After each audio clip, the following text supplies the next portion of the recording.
And we should be live. Hello, good morning, everybody. It's Sunday morning. Hope you're having a wonderful day. Game Master Academy is in session. So, first things first, hello, Kia and Griffin. Hope you're still here. Hope you're having a great day. Now, today, we're going to be having a very long talk about one of my favorite topics, which has to do with social skills, soft skills, right? So I'm going to be talking about table dynamics. I'm going to be talking about social conflict, session 0, how to handle conflict between players or maybe between a player and a dungeon master. And also going to be doing a homebrew review for someone who wished to remain anonymous. They wanted me to review their content, and I will be doing that at some point during the stream as long as they come by. I can review their content for them so that way I can give them really good feedback on what it is that they made. And if you have any content that you want me to review, any homebrew content such as classes, if you want me to look at a quest or any characters or maybe some character ideas, you can join my Discord, and I will put a link here. There is a spot that you can submit your entries near the top of my server on the community category. There is an Ask Pally for Advice forum. Submit your stuff there, and then I can review it next stream. Okay. So let me just jump right into some announcements. I've been doing this kind of work for two and a half now, almost 3 years maybe. And before all this, I used to work as a neuroscientist. I used to work in the hospital. I used to teach at university. I used to go to international conferences. I used to do a lot of stuff with the brain. And now that I've left that, I've jumped right into being basically a business owner, right? Trying to do this and making it in the TTRPG world. And it's been a long journey on that path. It's definitely not been easy. I'm definitely not a businessman by any means in any way prior to all of this. And trying to find that niche or how it is that people go about doing some of these things has been very humbling. I definitely learned a lot of lessons in regards to trying to find how I can provide value to everybody, how I can do certain things like advertising and making videos and streaming, of course, as well. And I've been very fortunate to meet so many great people just in this space. I mean, there's so many nice people in the TTRPG space, so many creatives. And I think this last week, it's really taken a turn upwards in how much engagement there's been. I've seen the server almost, I don't want to say double, but it's definitely gone up almost 100 people since last week that we streamed, which is awesome. That's entirely like really cool. I think part of that's from the mini marathons, which there's a lot of really great people coming for the mini marathons, which the next one is this Sunday, by the way. If you want to play and you know how to dungeon master, or if you want to play as a player, you can join again through the Discord server. I also had the West Marches start as well. The West Marches, they had both of their sessions, they made their characters, and it was pretty fun. I'm playing as a player for once. I haven't done that in a long time. I'm playing as a player in the Friday group, playing an axolotl. It's pretty funny. I won't talk more about that. I could keep talking about it, but continuing on, other than the West Marches and the mini marathons, I'm also starting the official learning courses for players and dungeon masters. It's going to be on Sundays, actually. It's going to be there's going to be 3 classes I'm going to be teaching each day, and I'm also going to still be doing this stream as well. However, there's a little bit of a catch with one of them. So the mini marathon ends at 12 p.m., which is an hour after this stream normally would start. I don't expect that we're going to make it all the way to the 24-hour mark, because a lot of that depends on there being game masters that are willing to GM for it. So, but if that ever does become an issue, then I might have to push this particular stream up to 6 p.m., which is going to be a time between my teachings. And if that happens, I'll just make an announcement. But this this Game Master Academy in and of itself, I'm only intending for it to run for a total of 12 lessons right now, at least. I don't have plans to have another lesson series after this. I probably am going to make one. I just haven't made one yet, but I don't know when it's going to be. It might not be on Sundays, only because I'm doing all of that teaching in one day. So just teaching for 12 hours straight is it's a lot. I mean, I can go a long time and I'm pretty awesome, but that's just a lot of teaching to do in one day, and also stream and talking between people. So it might not be on Sundays, it might be on a different day. I will communicate that later whenever I am a lot more organized with my time, and that's going to be like in about a month or so. I think that's everything I have as far as announcements go. So let me go right into what it is that we're going to be talking about today.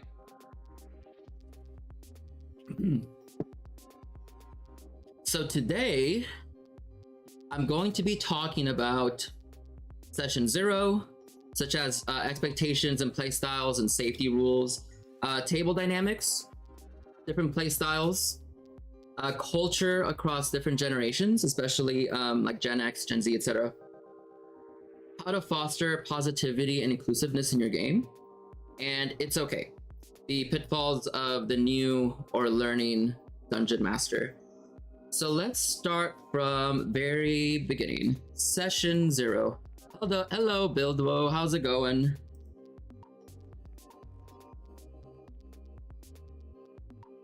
All right, so I'm going to pull up what I use for Session 0s. Now, it goes nice. Hope you're having a great and wonderful day. So let me get up the consent and safety tools so that way I can link this to y'all as I'm talking about it as well.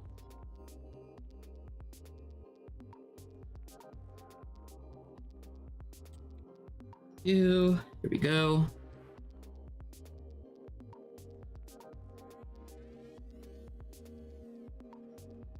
All right.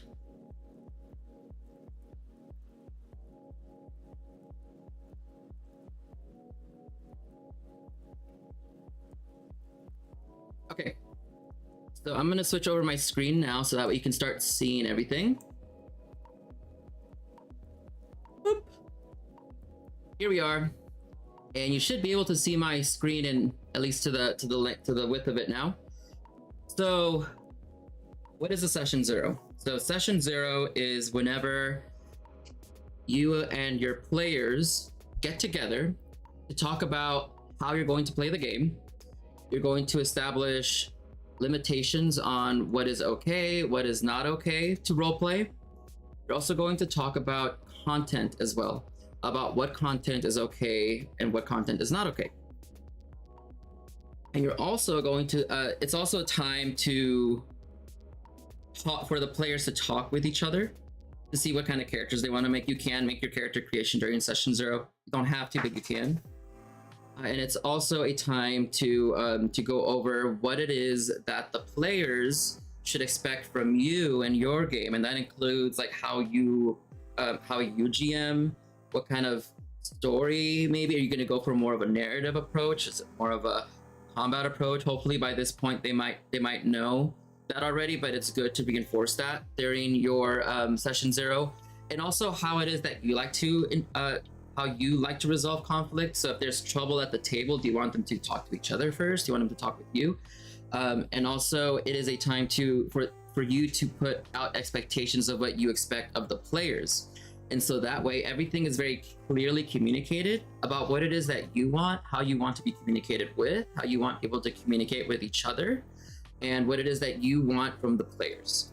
And so these are all things that, if they're talked about ahead of time, that will avoid about 99% of the problems that most people tend to have in their games, which tend to come down to a lot of miscommunication or not knowing how to communicate things, and that can lead to a lot of conflict.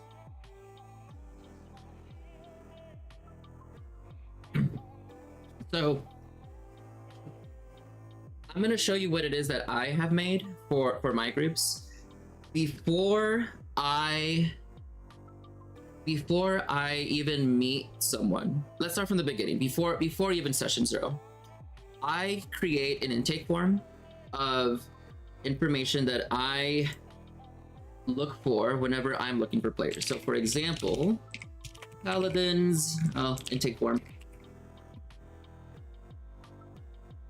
If you have played in any of my games recently, this should probably look a little familiar. Basically, before I play with anyone that I don't know, I require that they turn this in. Why? So now, when meeting with people online, I realized very quickly that I was spending a lot of time talking with people that would either end up being really bad players or would ghost me, or that weren't even able to play on the system to begin with. And so rather than me sitting one-on-one with these people to see if they even have the technology to play on Foundry, or seeing if they are a good fit or not, I created a intake form, which takes a lot of that burden off of me. And so it's just a little bit of friction. Friction is basically like the amount of resistance that people would have to go through in order to try to get to your game or do something. So friction is, in this case, means that they would have to turn in an intake form before I would even be comfortable sitting down with them and talking with them to get to know them better. And sometimes some people aren't comfortable turning in an intake form, and that would tell me a lot. And I would give them a link and then never hear back ever again. And so that kind of says to me, like, hey, you know, if a person won't put in the time for an intake form, how can I expect them to create a character, which is going to be a lot more involved than this, right? So even just turning in an intake form is already a barrier of like, okay, well, now I know that those people weren't people that I should probably play with. But it also tells them a lot about who I am. And so I write a little bit in there about who I am, but about me, right? And I also ask questions about them. So like how old they are and like what their preferred pronouns are, and also what their Discord handle is so I can contact them if they didn't already add me. And I also have a section that I can have them tell me more about themselves. I also have technology questions in here as well. So if I scroll down boop, boop, boop, boop, beyond my games to see if they have the necessary equipment in order to even play on Foundry or stream if I'm streaming. And this also has a link to this. Oh, not that, to this. So I used to have a PDF of, which I can show actually, my original PDF. So I created a document that explained a lot of the table expectations, how I DM, how player etiquette should be. Let me just bring it up. And this is something that I would give ahead of time before even us, before us meeting for the meet and greet. So let me just bring it up here.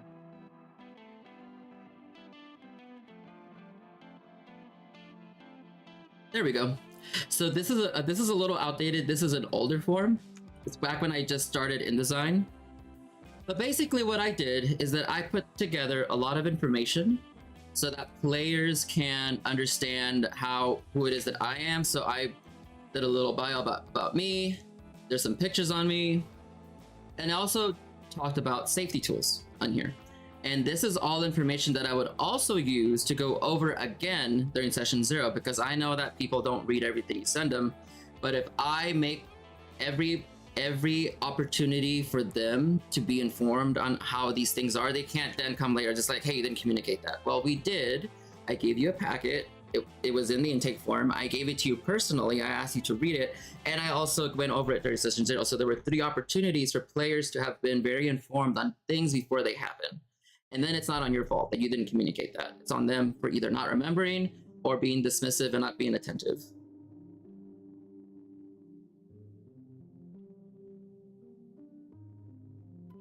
But, so things that I go over during my session 0, or sorry, we're still on before the session 0. After they turn in an intake form, I then meet with that person one-to-one. And so that is a time for me to get to know who they are. And so when I meet with them, I don't really ask a lot of questions about D&D, surprisingly. I want to know about them outside of D&D. I know that, you know, if I ask questions about D&D, it's not really going to get me anywhere, because look, everyone loves to play D&D. Everyone has a character that they like. Everyone has everyone has something that they don't like about playstyle, or there's a million questions you can ask about D&D, but that isn't the purpose of the meet and greet. So the meet and greet is a time for me to get to know them and to see if they're going to be someone that's compatible to play with.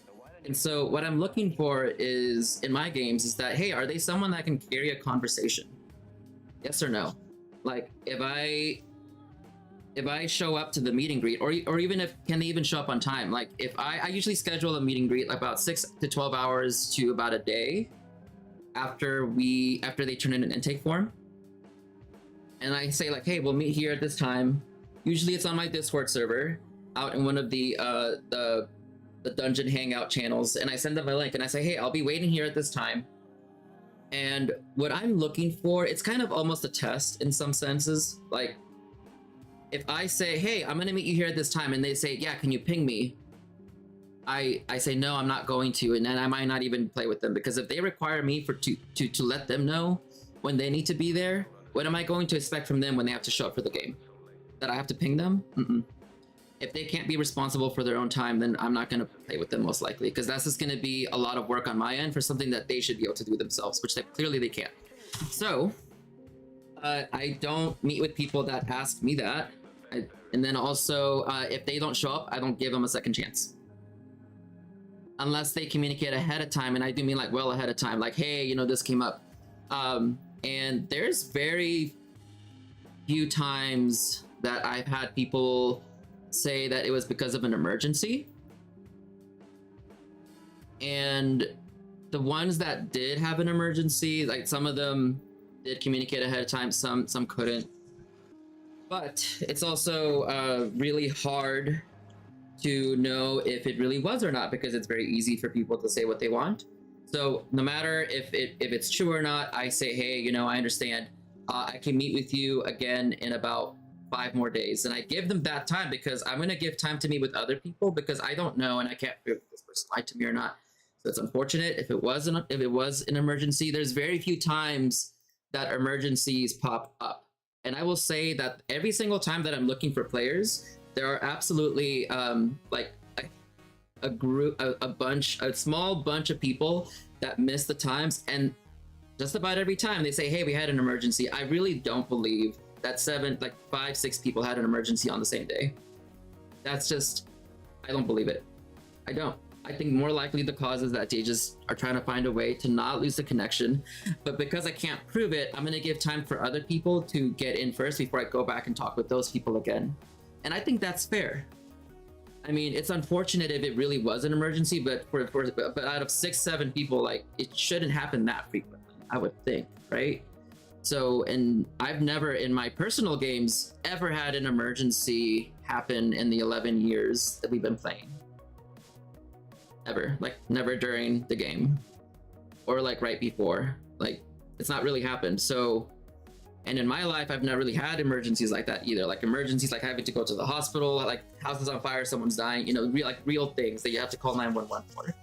As opposed to like an urgent situation, right? Urgent situations are different. But in any case, let's talk about the consent form. So when I meet, the consent form, let's talk about the meet and greet. So when I meet with those people, what I typically do is I say, hey, hi, my name is Paladin. I've been a dungeon master for 11 years and I do this professionally. It's very nice to meet you. I just am very cordial and friendly. I introduce myself. And what I'm looking for is basically that we are able to keep a conversation back and forth. Like, do they introduce themselves? Are they very nice? Are they very short? If I'm having to pull teeth, if I'm having to do a lot of the burden of the talking and they're just very one-word answers, very short answers, very blunt, very curt, then I'm not going to play with those people, because that's what I'm going to be expecting. And that's what they're going to act like during the sessions. And people that are very non-communicative are just going to cause a lot of problems. And so it's unfortunate if they're not comfortable saying a lot of words. But for me to add that person to a group where there's expected to be a lot of talking, I can't expect that a person that has very short answers and one-word answers is going to be able to do that. think that's fair. So if we're talking and and they are friendly, cordial, nice, and we are like, hey, how are you? Yeah, my name is, I listen to them more than I talk. And so what I do is if they're talking, I'm listening. I'm not thinking about what I'm going to say next. I'm listening entirely to what they're saying, because what I'm doing is that I'm giving them 100% of my attention. I'm not playing with my pen. I'm not looking at other things. My hands are in my lap away from my keyboard. As much as I want to look at things with me having ADHD, because I get it. Trying to do something else. I mean, I will play with this. I have this at my desk. I was talking with someone last night, and this is my interview mop. So what I do is that I play with this whenever I talk with people, and you can't see it beneath the camera, but I need something in my hands because otherwise I can't pay attention to them, because I'm either moving my leg or having something in my hands, and I need it. I need a little fiddler, something, so that way I can pay attention to them and I can give them my full attention. And because in the same way that I would want them to pay attention to me, I should give equal respect back to them, to be attentive to them and make sure that I'm listening to the words that they're saying, so that they get my full attention and my full presence as much as I would want it from them. So when they're talking, I'm listening. I'm not thinking about what I'm saying next. And I'm paying attention to the topics that they're talking about. Like if they're talking about, like maybe they're in school, they're learning a certain degree, let's say neuroscience, and they have been in this many campaigns, they had these problems, they had this happen. And what I'm listening to is for two things. I'm listening for subjects to talk about. So, and I mean like big subjects like school, right, is one that I mentioned. Failed campaigns, that they are a player, they maybe something with work, maybe family. I'm listening to these big branches of subjects in order for me to ask more questions on. But also I am listening for negatives. And so what I mean by negatives is I'm listening for all of the bad things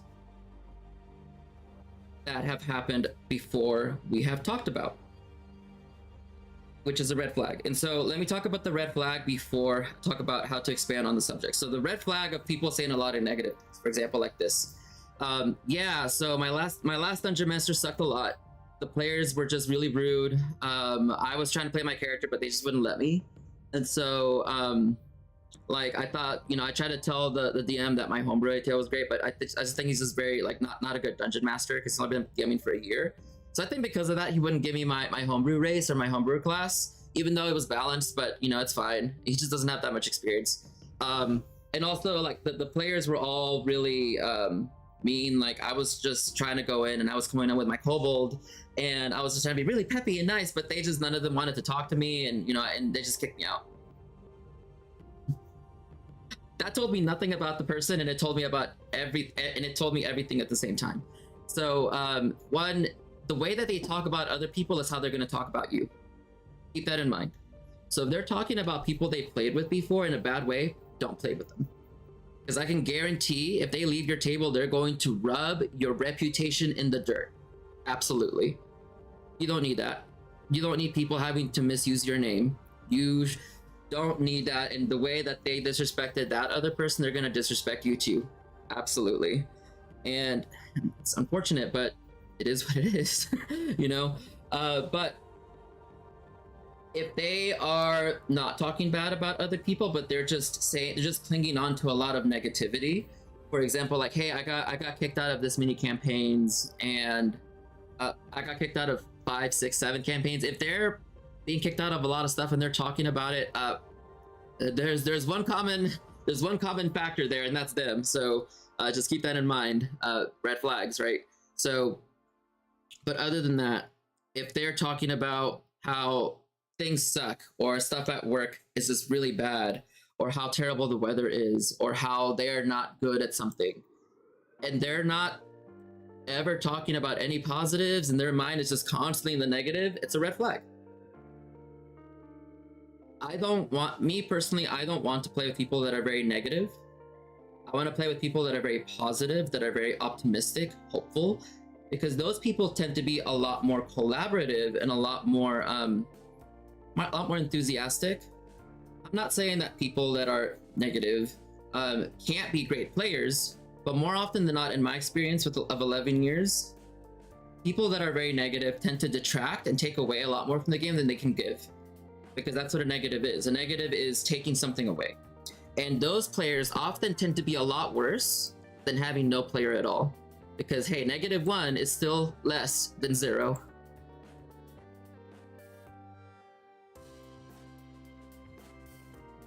So, if the person is very negative, if the person is talking bad about the previous people that they played with, I don't play with them.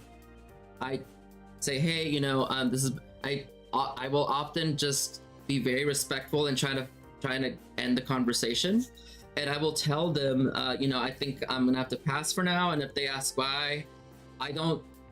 Depending on how it is, if they are someone that is going to be someone that is very talks bad about other people, I don't tell them why. If they're someone that is very negative, I also wouldn't tell them why either, only because it's just another negative thing to add onto their list, and I don't want to be the 13th thing on their list of negativity for them to talk to someone else about. So I'm like, I pass on both of those, you know. And it's like, I'm sorry, but maybe if they do ask why, I'm gonna say, I'm sorry, I don't feel comfortable talking about that, but I do hope you have a great day and that you're able to find your session and your campaign that you're looking for, and then I end it there. And that's it. You know, you need to try to separate yourself away from the people and the negativity and the negative things that could come your way, because it can cause drama. It could ruin your reputation, and you need to protect those, because if you're not there to protect it, they're going to destroy it for you. Absolutely. You got to be careful. You have to absolutely be careful with these kind of people. But if those two red flags are not there, then, and they're talking positively or neutrally, right? It doesn't always have to be positive. If you're talking about, I've been in this many campaigns, right? I've been in this many campaigns over this many years. I've been playing for this long. These are my favorite characters. This is where I go to school. This is what I do. Okay, cool. So then, as long as everything is fine up to that point, I'm narrowing in on specific subjects. Also, thank you for following Lazazel. I love that. Jorwan, hello. Thank you for following. So as long as the conversation is going well, then I'm tuning into the major parts of their sentence structure, the big subjects. I'm keeping it in mind, but I'm still not thinking about what I'm going to say next. But whenever they finish, I remember the subjects that they had said, and I'm going to try to connect with at least one of them that maybe I have for myself. So if he's saying, hey, I'm currently a university student. Well, I went to university. I could say like, hey, I'm cool to see that you're getting your education in whatever it is they're getting their education in. I went to university at so-and-so place. This is what I studied. And so that is a connection. And so what we're trying to do is make a meaningful connection between me and them, so that we can then connect and bond over something, because people want to feel like they belong in a group. And the more positive identifiers they have about their identity and yourself or someone else, the more they're going to feel included. And that's one way to increase inclusiveness, is that to include people, you also have to find the things that you have in common other than D&D. If you're going to play with a D&D player, everyone plays D&D. So if everyone plays D&D, no one is, it's like if everyone is special, no one is special, right? Like if everyone plays D&D, that's not good enough of an inclusive identifier. You got to find things outside of that to try and connect together over. And so if they're telling me everything that they have, and I've identified with the university thing, in addition to that connection, I also try to include 3 facts of information about myself. And I do mean 3.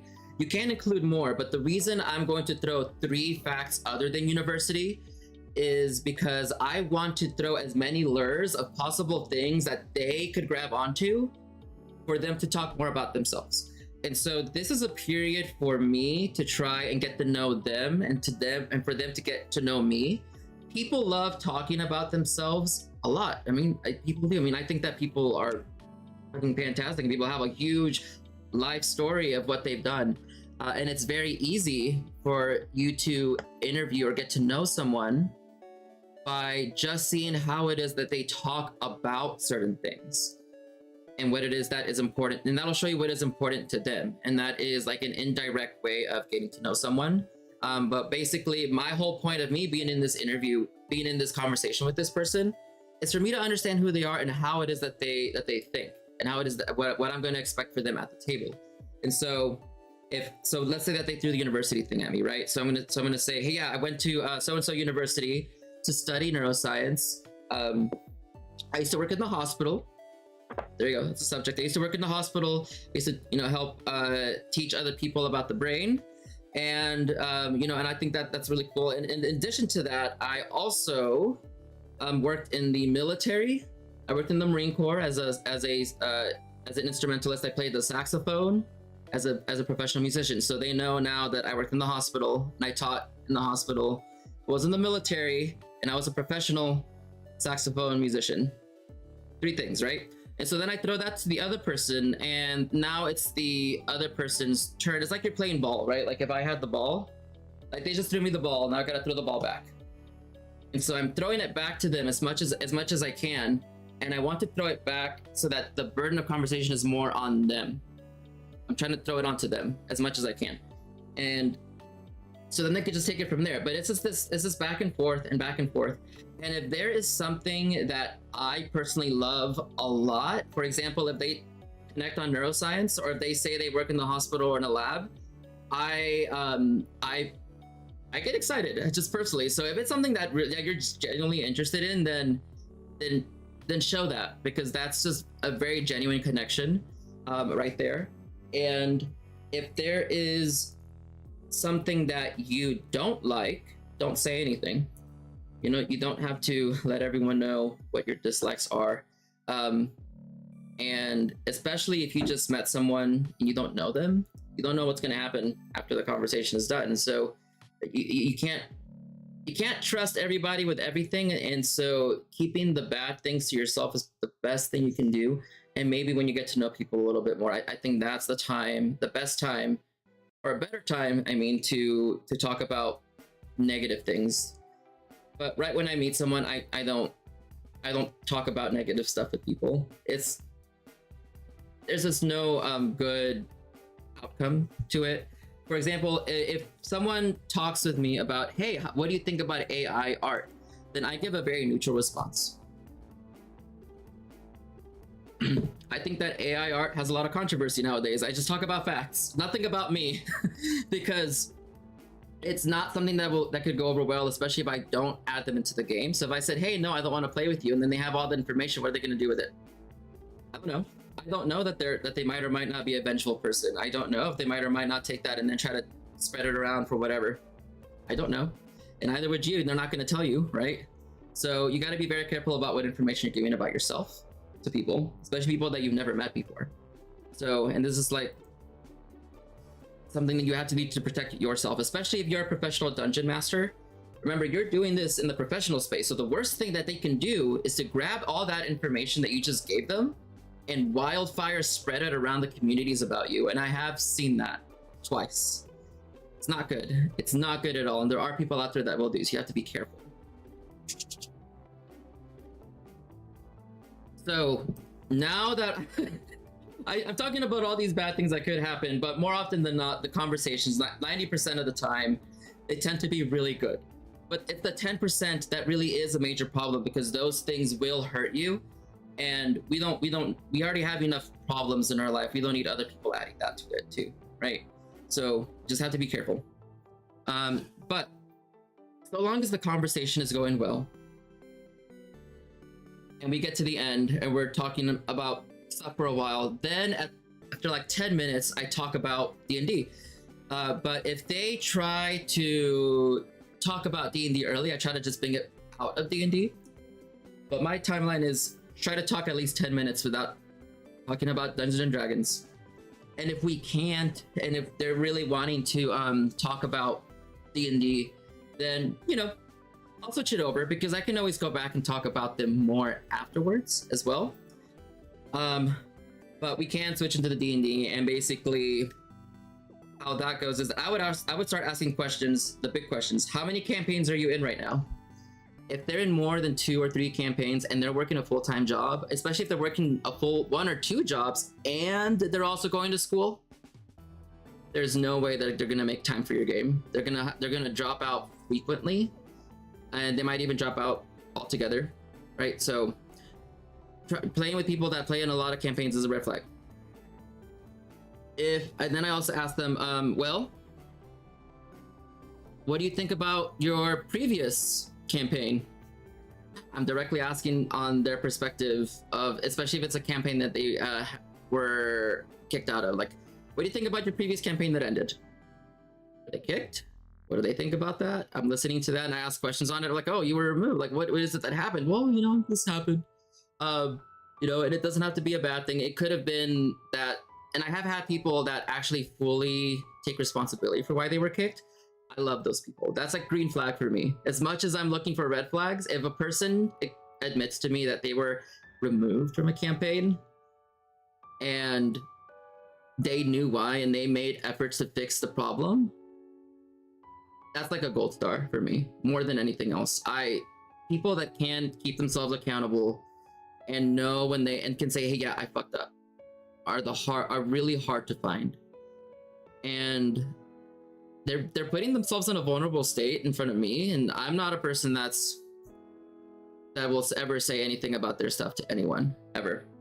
So if they're putting themselves in that kind of vulnerable state, it's like, that's a little naive, but it's a gold star that they were very truthful in telling me that. But I say naive, but maybe I think at this point enough people know me in the community to know that I will treat them fairly. So I don't think it would be fair for me to say that it's a naive thing to do, but I think it would be if they're saying that to a stranger, only because you don't know, right, what they could do with that information either. So you got to be careful on both ends. But I'm also gonna ask them questions about how they like to play D&D. Like, how do you like to play? Like, do you like to play more narrative? Are you more combat? And if it's a person that never played before, that's where I tend to have a lot of problems. Hey, sorry for bothering you. I want to offer promotion of your channel. Okay. We have a bot on our hands. Let's fix this.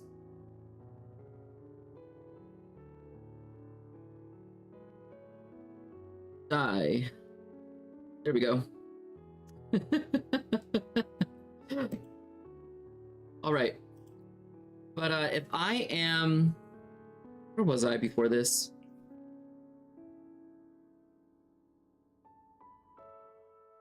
I was talking about right. Okay. I asked them about playstyle. The hardest people to interview or to talk with about playstyle are the ones that never played before.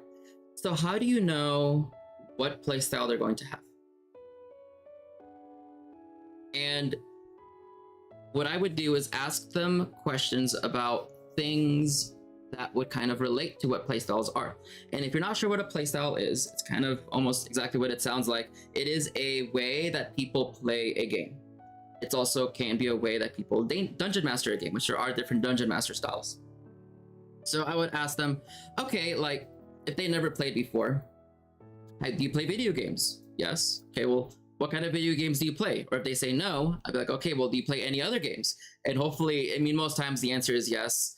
And I was like, okay, well, tell me what kind of games you enjoy. And they'll tell me, what it is. Maybe they like playing a lot of board games. For example, I had one person tell me, what's the name of that board game? I had one person tell me about this really complicated, almost like Civ 6 sort of board game, where they had all of these resources and they really like managing the intricate resources and seeing how they can use them. And so that says to me, like, okay, this is a person that really likes resource management, clearly, but they also like digging into the nitty-gritty details, which means that they might like stuff that is very complicated. So I'm like, okay, they're probably gonna be playing really well as a wizard or an artificer, and they're gonna love choices. Settlers of Catan is a good one. Yes, I've had people tell me Settlers of Catan. as well. And if they tell me that one, then that says to me like, okay, like you like some resource management, you like some building, you like strategy to some sense, right?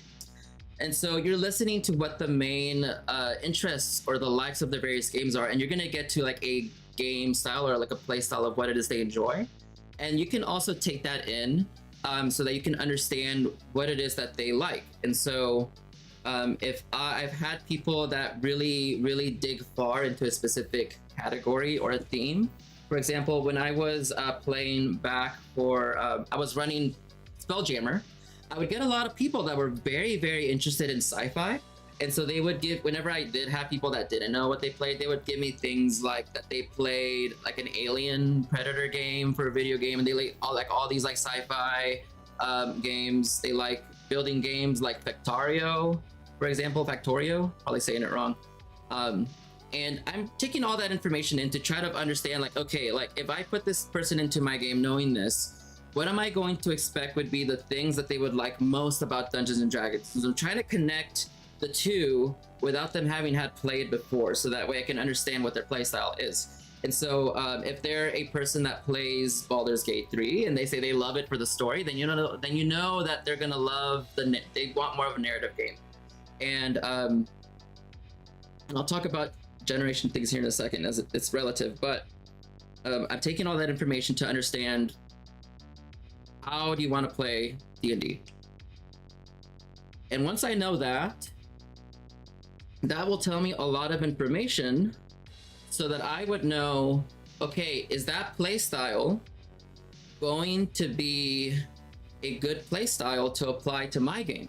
If I'm running a very rules light game, which means that we're hardly using any of the rules, maybe a few, maybe some combat rules. Combat's very quick, right? Maybe combat is not very frequent either. We might have a combat like every other session. It's mostly about roleplay, and the roles that we make are mostly like social intrigue. We're having to do a lot of social diplomacy between nations, and I get an interest from a player that really loves combat and really digs into the mechanics of trying to build their characters to be very strong in combat.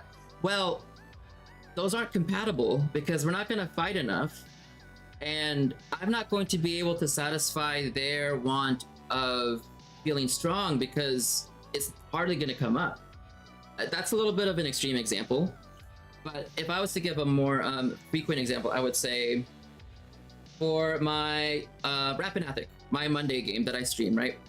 It's very niche. If you haven't seen it yet, let me explain it. So it is the game that we use for the West Marches and the Mini Marathon, right? Here it is. But the book does not have a main story.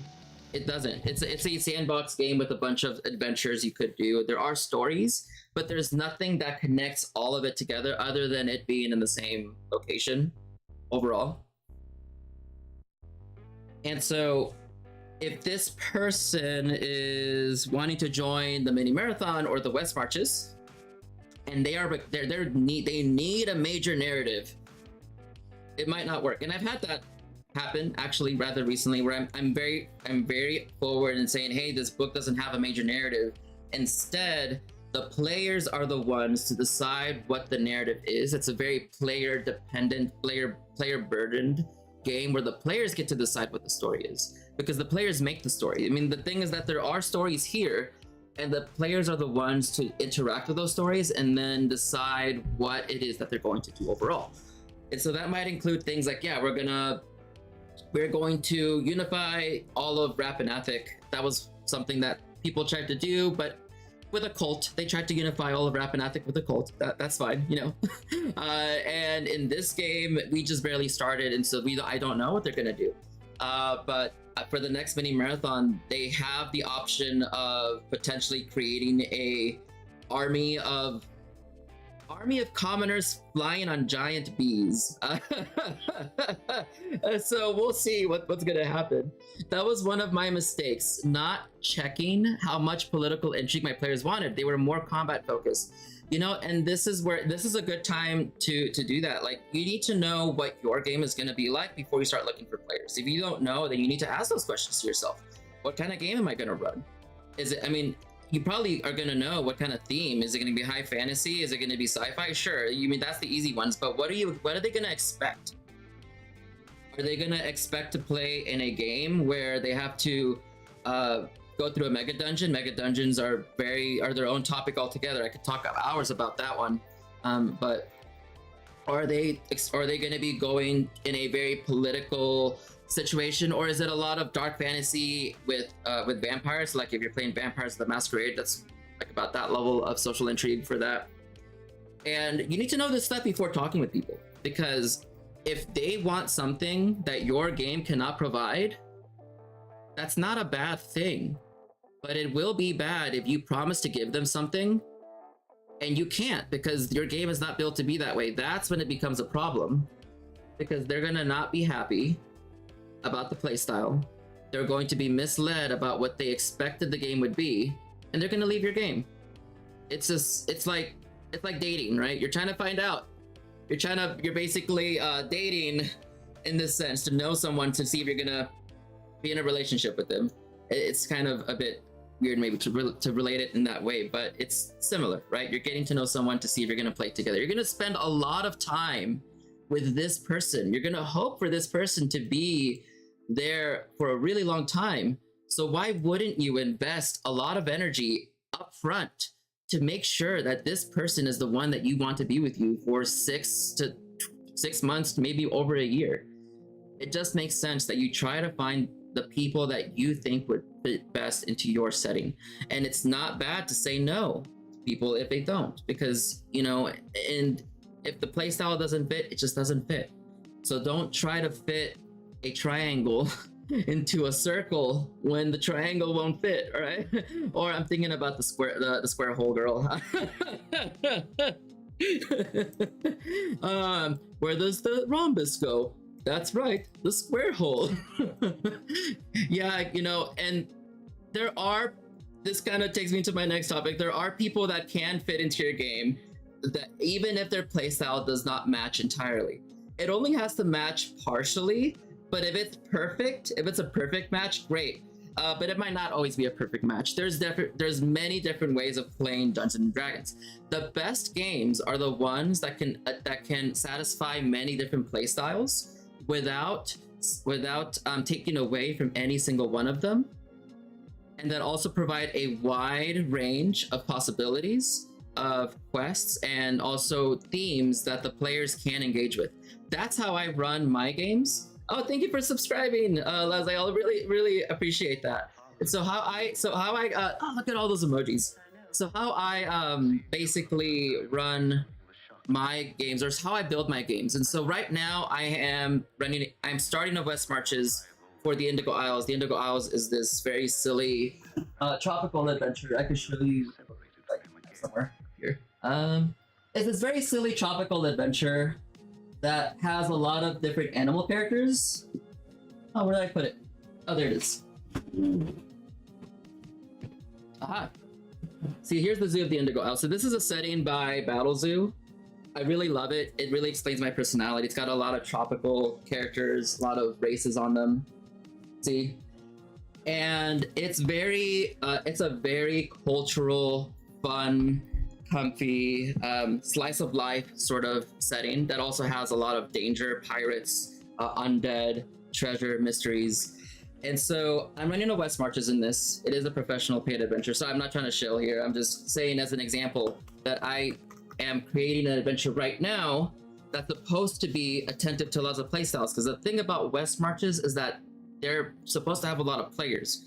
And when you have a lot of players, you need to almost, I mean, it's going to demand that you be able to give a experience to just about almost every playstyle. And I say almost because it's not 100% possible. At least I believe it's not.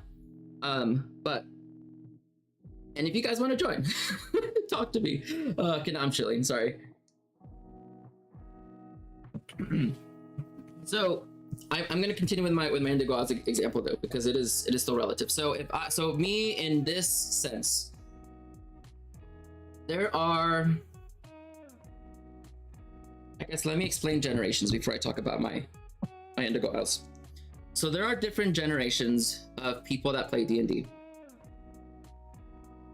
There are. We're gonna start from the older ones. So there are the people that played in the 1970s whenever D&D First Edition came out. I have one of those players in my Indigo Isles game. Boomers, Gen X, they tend to play very much the same. They are used to the first and second edition ways of playing. And if you've never played first and second edition, or you don't know anything about it, then this will help you a lot. So they used to play very, I would say very combat focused. There was narrative, but a lot of the focus was on building your character and having that journey of a hero being very weak to becoming very strong to fight against things that were impossible to hit. And that's a big distinction, because in D&D 5e you can hit anything even if you're level 1. Not back then. So you weren't able to do damage to a creature no matter how hard you tried. If you try to hit a dragon at level 1, you're stomped. It was a lot of a war of attrition between the dungeon master and the player, where there were a lot of dungeons. You would kick in the door, fight the monster, get the loot, go down the hallway, kick in the door, fight the monster, get the loot, over and over and over and over. And there were a lot of dungeons that were made by TSR because they had flooded the market in the 1980s in order to try to pump out as many adventures as possible. They ended up losing money because of that. It wasn't a very good strategy. But because of how frequently they were pumping these adventures out, you can probably now understand, like, if you're having to put this much time into something, the only thing you're going to have time to do is be able to make the dungeons and the adventures. So because of that, it was just dungeons and dungeons and dungeons and dungeons and dungeons and dungeons and dragons. But there were still a lot of third-party publishers that were developing content, but a lot of the content that was officially made by TSR was just very combat focused. It was very much just fight things and get the loot, and that was it. And so people that are in the Gen X and the Boomer side of the generations, they tend to play they tend to go into games with that sort of mindset of like, hey, like, I like having more combat focused games, and they like fighting things, and they like the journey of the hero starting from like very weak, having impossible challenges to go up, and then having a lot of things stacked against them. The thing about them that I really love is that they can handle stress very well. They can handle an extremely stressful campaign where your characters are losing constantly and they have so much resilience against that, and it's amazing just how much they in through their characterization like can withstand stuff. And so, and it's a bit of a double-edged sword. And so the thing about generational D&D with Boomers and Gen X and everyone else is that because they can withstand so much stress and so much and they take on so much responsibility onto themselves, it also means that when other people around them don't, so I think a lot of us already know, but just to say it out in the open, so whenever people around them don't, then it becomes almost like an annoyance. And that's where we have to be very mindful. If you're gonna add people from different generations, to just be careful about that one thing, that these are compatible players. Not saying that people can't be, but they can be, as long as people depend on the personalities. But other things that Gen X and Gens and Boomers is that if they're going to play online, they're probably going to struggle with Foundry and Roll20. So I would try to help them a lot with making sure that they understand how to play and giving them a lot of focus in trying to lead them. That explains why my mom is always way better than me at video games, that you fail a lot. Yeah, it's true.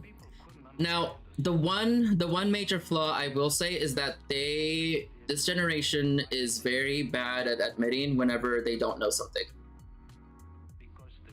I don't. It's just, it is what it is. You know, we just gotta take it with a grain of salt. This is the generational. I'm gonna shit on every single generation. So don't worry. If yours hasn't came up yet, I will. But there are bad things to everyone, including mine, right? So, but with Gen X and Boomers, they don't talk about things that they fail at, or that they're not good at, or uncomfortable with. So it's really hard to read if they're having fun or not sometimes. but they also don't really tend to jump out of their chair and woo, like some of us do. But that's not a bad thing. And it's always, if you ask them, but you can ask them directly and get a straight answer without ruining the relationship. That's good. That's a good thing. So if you're not sure, just ask. Like, hey, are you having fun? Yeah. Okay, cool. They'll be straight about it. And it doesn't matter if you ask it out in the open or in private, but for those two generations, they'll just say it straight up most times, and sometimes hurtfully, like, ow, you didn't have to be that truthful. Take it with a grain of salt. But that's the good thing. They can be truthful. They can handle campaigns that are very combat focused. They can handle a lot of really stressful campaigns. So if you're having a wilderness campaign with a lot of survival and it requires a lot of resources, yes, Gen X boomers, there you go. If you can find someone in their 40s or higher, then you're great. You have a good potential person to join your adventure. Now, these are just generalizations that come from a lot of I guess the most common things that are seen. So it's not going to apply to everyone. So you could have someone in whatever generation and not have it be applicably true. But if you are just meeting someone for the first time and you know that they're 40-ish, then you're probably going to have some preconceptions of what you're going to expect. And I don't always agree with assuming those things are true. And so if someone is coming to talk with me and they're 45 and I'm like, hey, and we're talking, then I'm going to ask the questions about that generation to see if that's true with them or not, because it's not always going to be true that you're going to have a person like that. I think that you probably will be right 70% of the time, and you're going to be right until you're wrong, and then you're going to be in a bad spot because you just added someone to your game that doesn't fit the playstyle that you were looking for because you made an assumption, and that is on you because you didn't ask the questions. So you got to ask everyone the questions of what you are looking for, what you need to know, and don't just not ask it because, oh, like they're Gen X, I'm sure it'll be fine. No, that's not okay. Don't do that. Don't ever do that. Don't ever assume something about someone's character because of their age, because of what nation they came from, about anything about them, like based on identifiers. Like that is a bad thing. Like you can probably maybe expect something, and maybe you can ask about those things if you want, but don't assume something from someone just because of how they look, where they're from, what age they are.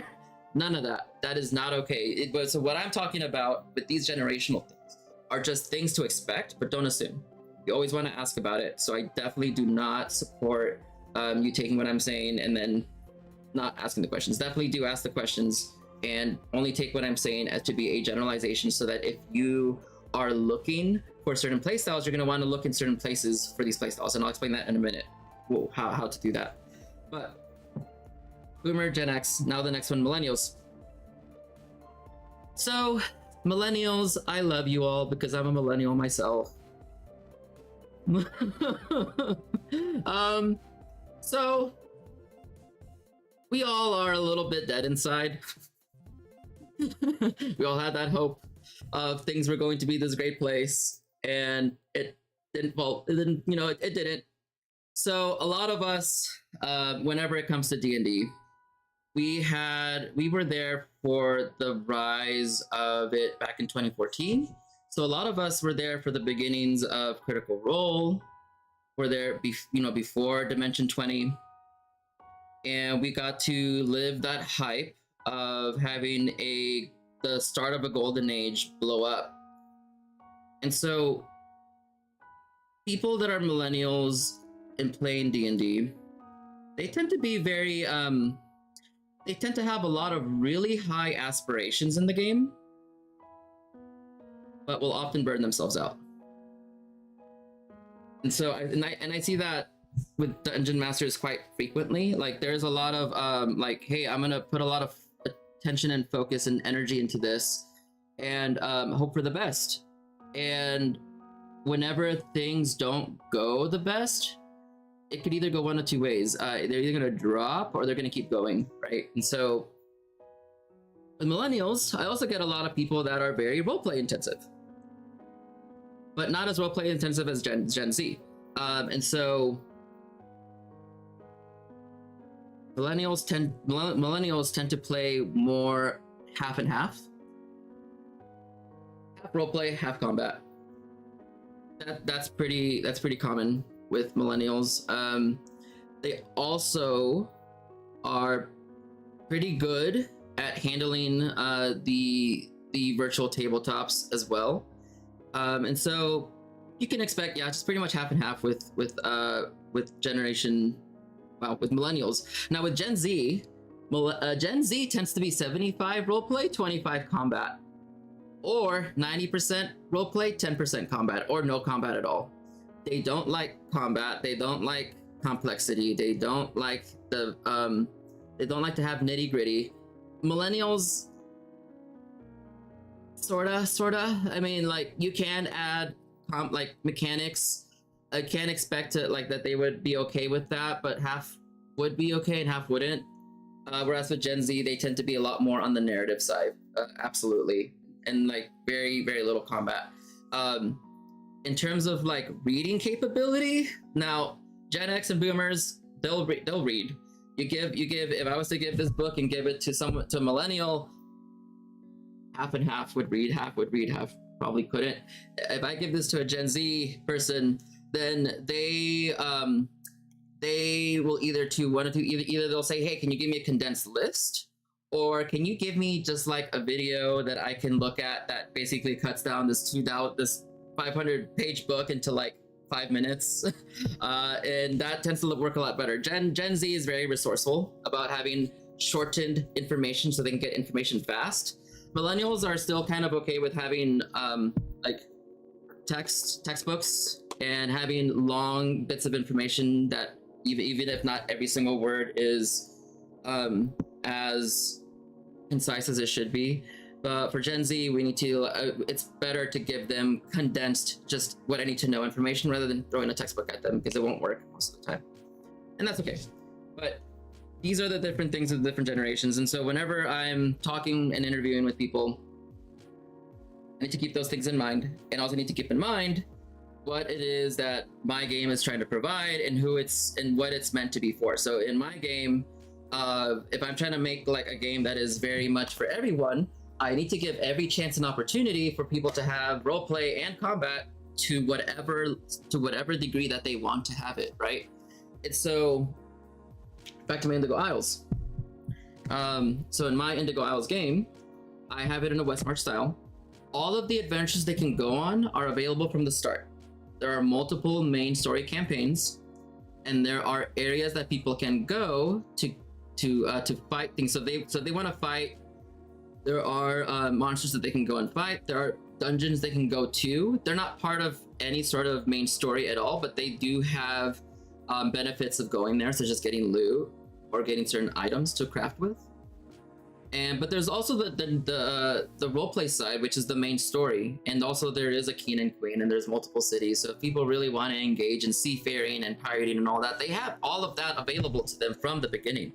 But I can't throw all of that to them from the beginning. If I say, hey, here's all the stuff you can do, I'm going to overwhelm people. So I need to know who my players are and what their play styles are ahead of time so that I can point them at the right things to start with. So like for my group of people on Friday, okay, there's two extremes. Half of them are extremely roleplay, and the other half are I wouldn't say extreme, but like kind of sort of extreme on the combat side. So I'm like, okay, I gotta meet them in the middle. So then throwing them at a main story and having fights along the way is gonna work well for them. So they're kind of like a 50-50, but on an extreme end on both sides. It works well for them. They're balanced in that sense. My Thursday group, I'm not sure. I still have to do session 0 this week. I still have other games that I'm looking for, but so that's how I create a world where it's kind of applicable to all sorts of playstyles, is having everything available from the start, having those concepts made beforehand, before session 1, and also if you don't have those playstyles available, or you don't have all of these resources made, then have plans to have them made if they do come up, if you do want to go down that route. But otherwise, if you have your one campaign and you're going to play it in this general sense, then it is what it is, and you have to like look for people that are going to fit with that, and that's what you look for. And you also communicate that, hey, like my campaign is going to be this way, and this is what I'm expecting from the adventures to kind of be ran as, because that's how I'm going to run them. Say that. Like, it's not a bad thing for you to admit, like, hey, this is my campaign and this is how I'm going to do it, because that's what you're going to do. You're going to do it anyways. And so you don't want to run into conflict. You want to communicate very clearly what they're going to expect from their game, from your game, and you want to make sure that you ask the questions to understand who they are and how you're going to expect for them to act, or what you're going to, or whenever they show up to the games, how they're going to play. Like, what is it that they're going to bring to your table? Are they, and also what they're wanting, because the whole point of playing D&D is that everyone's supposed to have fun. But if you can't provide with your adventure what they're looking for, then don't play together, because they're just going to be unhappy. It's a recipe for disaster, and you don't want that. Okay, I think I've said enough about that for now. You could tell that I'm very, how can I say, very energetic and passionate about these things, because it happens. I think that people want to have a lot of fun, and they want to have the best games. And whenever I go to places like Reddit and that like RPG horror stories, a lot of those problems come down to miscommunication, and 99% of these things can be solved just by talking about it very clearly. But you got to know what it is you have to talk about. You also have to be very clear and not passive about what you're saying. You got to be very active in what you're saying. You have to be very direct about the things you're talking about, because if you don't, people aren't going to know. But and it only takes a little bit of work in order for you to save yourself a lot of heartache and a lot of trouble, because let's say that you do, add someone into your game that's not compatible. That one person could ruin your entire campaign. Not because they're being malicious, but because whenever bad things happen, especially early in the adventure, those adventures sometimes don't tend to last very long, unless the dungeon master is someone that has a lot of experience, and maybe the players have a lot of connection with the dungeon master. But if your campaign falls apart within the first session or two, I mean, because of one person, I mean, it happens. I mean, I've seen it happen, and it's not good. But you need to try to give your games every single chance and possibility that everyone's going to have fun, including yourself, and also that it's going to last for a long time. And that does mean that you have to put up a lot of energy to have to find the right people to play with first. And so get to know them. So make an intake form, ask them questions, get to know who they are, be forward about you and your intentions and the way that your game is going to be. Those are all absolutely necessary things. All right, so let me go back to my consent list. Haha. So this is where this comes in. I make this available to every single person that joins my Discord server, anyone that's going to play D&D with me or to play Dungeons and Dragons with Paladin's Archives, either with me professionally, publicly, whatever. It's all the same thing. This explains a lot of what to expect from games that are ran in the Paladin's Archives community. There is a general consent list. Like, what does it mean to be part of the community? I talk about communication here, right? And so something that I definitely talk with people about is that communication has got to be very clear. All right. If you don't tell me directly or exactly, I won't know. You can't assume that I know something based on a little bit of information. We need to be very direct about stuff, right?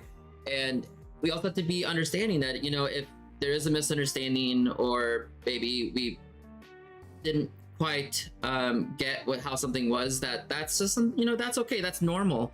And that it's okay that things maybe get miscommunicated sometimes. What's not okay is that we get upset about it. Because, and this, if you guys remember from previous streams, I was talking about Hanlon's razor. Hanlon's razor, people most times are not trying to intentionally do something against it. They either misunderstand, don't know, or are inattentive. And that's okay.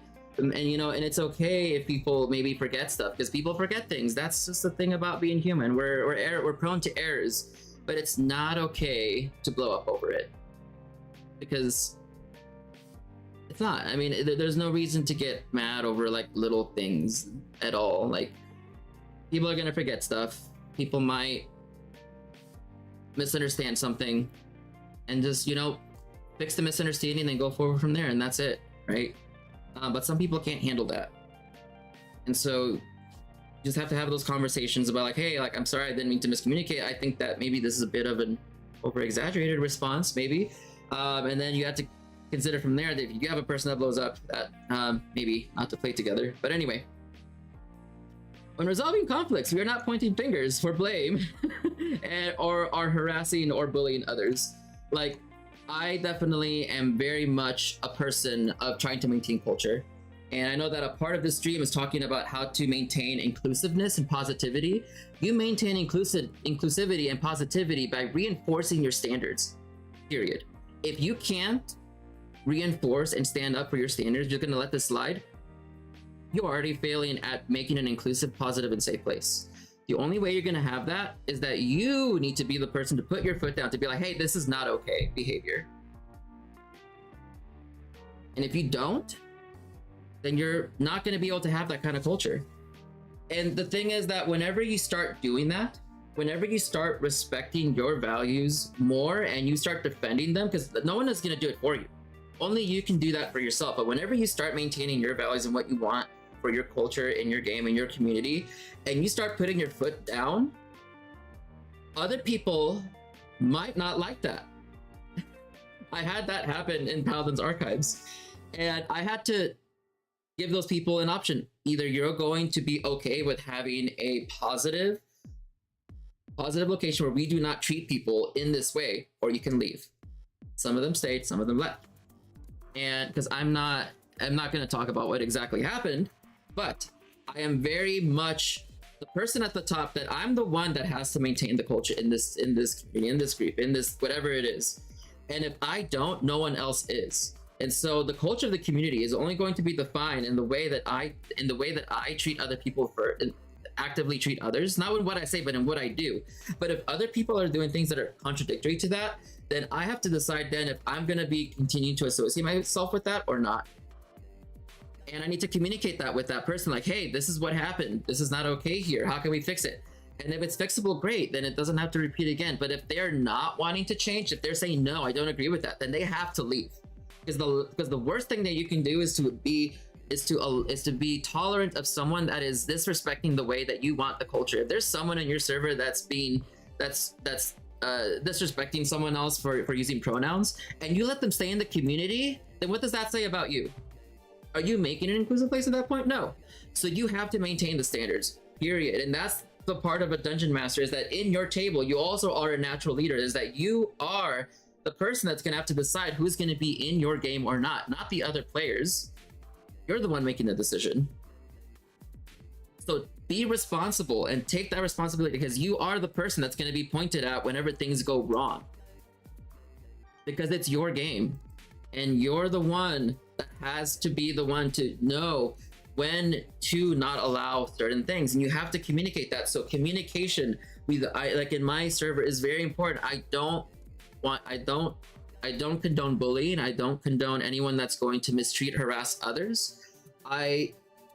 It's not necessary to yell or to scream or to be disrespectful towards other people, right? Like, those things don't have to happen. We don't have to talk badly about other. We don't have to poke fun at other people for stuff that they do or do not know. Those are not okay behaviors. And I will always stomp on it and I will not be sorry, because I'm not going to be sorry for maintaining the standards of the culture of my server. I will not be sorry for wanting to have a group of people that are wanting to have fun in a very positive way. But if you don't do that, then you are not going to have an inclusive, positive, safe environment. You're going to have an unsafe environment where people don't know what to expect from you. And if you're inconsistent, that's even worse, because that means that you're someone that they cannot rely on maintaining a proper environment. And so if that's you, fix it, because no one can fix it for you, and only you can fix it. So if you want to have a very inclusive, positive environment, then surround yourself with positive, inclusive people, and not people that are going to be contradictory to that. And do not waver from that. Maintain the standards that you want, period. And that does mean a big part of it is communication, because the things that we communicate how we communicate is about 90% of that.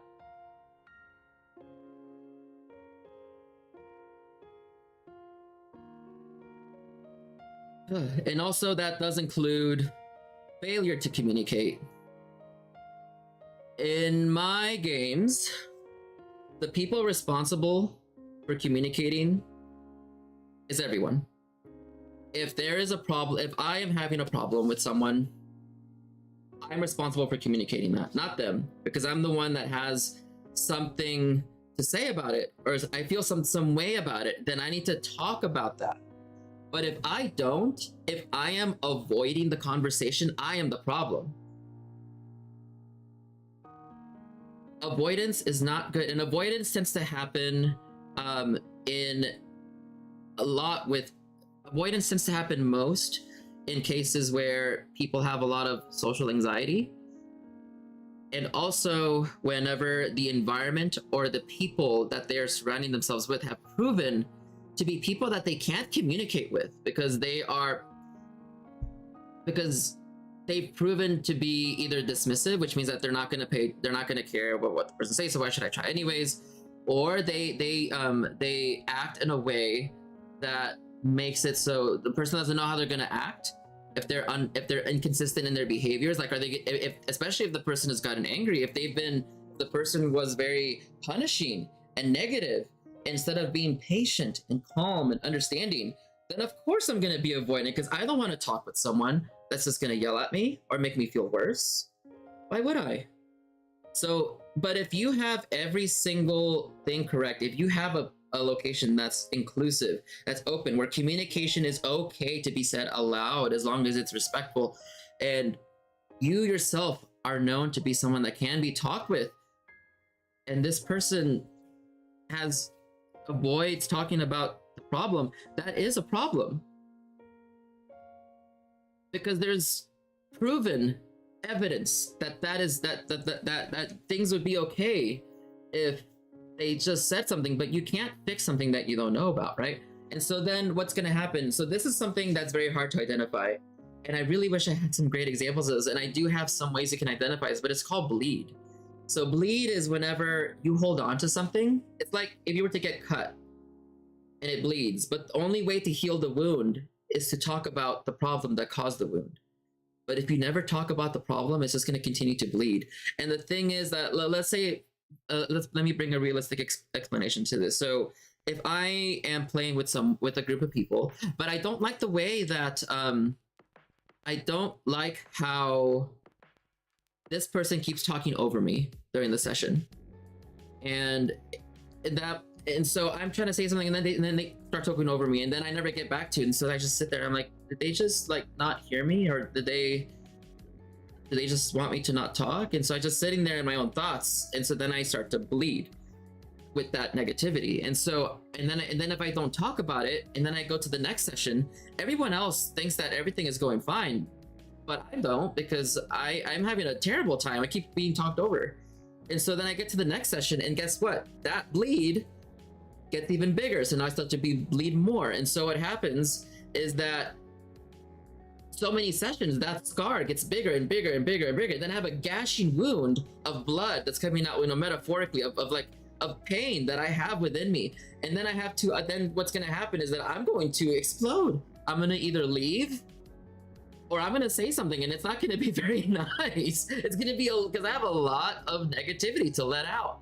And that's how bleed tends to occur. It tends to either pop or leave. And it's not a very healthy way of dealing with problems, right? But I know that some of us have social anxiety with confrontation, or maybe aren't very comfortable with confrontation because maybe experiences in our past have proven that confrontation is very bad and that we shouldn't do it, and if we do it we might get hurt. But then we put ourselves in a situation where we make it worse for ourselves by not doing the things that would fix the problem to begin with. So then we're doomed to have this cycle of constant of repetition. It doesn't make for a good way of solving problems. But there is a way to identify it, and there's a way to kind of combat against it. So let me talk about the way to combat against it, and then also the way to identify it. So to combat against bleed, I say combat, to prevent it. there is, you have to be a person that has proven to be very open and calm, and that can be approached about these kind of problems, right? Like, if other people can say really good things about you, that's good. And of course, like, without you having to ask them about it, that's when you know that you are going on the right track. If you, of course, if you make content or stream, right, like, can also in that way also kind of with evidence over time show that as well. But if you have neither of those, then the only thing you could do is just in your interactions, that in every interaction that you have with someone, you always want to be respectful regardless. But that's just the thing. You want to be genuinely and naturally respectful. And also, a lot of the things with communication, it's not what we say, it's how we say it. And so you have to be very mindful. I mean, I could say the same thing, that the words themselves are not disrespectful, but if I say it with a tone that's very harsh, very loud, it might not be as good, right? And so maybe trying to see how you talk by recording yourself, you might listen to yourself and be like, oh, okay, I didn't know it was like that. And when I started streaming and then looking at my own playbacks, and now that I'm making TikToks especially, I'm like, that I need to stop doing that. I need to slow down, right? I tend to talk very fast, and I realize now that I was recently because I get excited. But trying to be someone that can be talked with, that you can be patient and sit down, listen, and address the problems, whatever they might be, in a way that is cordial and helpful to both parties, right? You're trying to help them and also help yourself as well, so that way everyone is having fun. At the end of every session, regardless of how the session went, I always tell everyone, you can always reach out. If you want to talk about anything, you can send me a message if you need anything from me. If you want to talk, I'm available. I'm very free. And the reason I say those things, the socially anxious person does not want to burden other people. I shouldn't bother them. Oh, they're probably busy. I shouldn't. No, they're probably working. I don't want to be a bother. I don't want to be a burden. But if you up front tell people, hey, I'm free, you can talk to me, I'm available, then that is going to allow the socially anxious person to come to you and talk about bleed. And without that, it's going to make it harder. So it is good to just reinforce, like, I mean, for me, I reinforce every session, you can always talk with me. You can always talk with me. I sit in the voice channel in my Discord sometimes just for hours, because sometimes people want to talk, and people do come by every now and then and talk about stuff. They talk about things going on, and we talk about it, we resolve it, help them, and that's good. And so I'm not saying you have to do that, but that's something that I do. But the whole point here is that we're trying to prevent bleed. And other things that I notice are things that do cause bleed. For example, someone being talked over. If there is someone being talked over constantly, and they're not getting a way in, and I realize that they're not reinforcing for themselves, I do it for them. And then at the end, I make an announcement of like, hey guys, I thought it was a great session, stars and wishes. Like, hey, I really loved how you played so and so and so. My wish is that everyone try to maintain more of an inclusive environment by allowing other people to speak, to continue to allow people to speak after they begin. And so try to wait your turn. I just prevented a lot of bleed with that person just in that way. And so you have to keep in mind how things are going at your table. You do have to pay attention, and that could be hard when you're juggling a million things, but it does get easier over time. But things like paying attention whenever people are very quiet. So if people are normally very talkative and then silence, and they're just quiet for a really long time and they're sitting there and they haven't moved their character, there's something going on.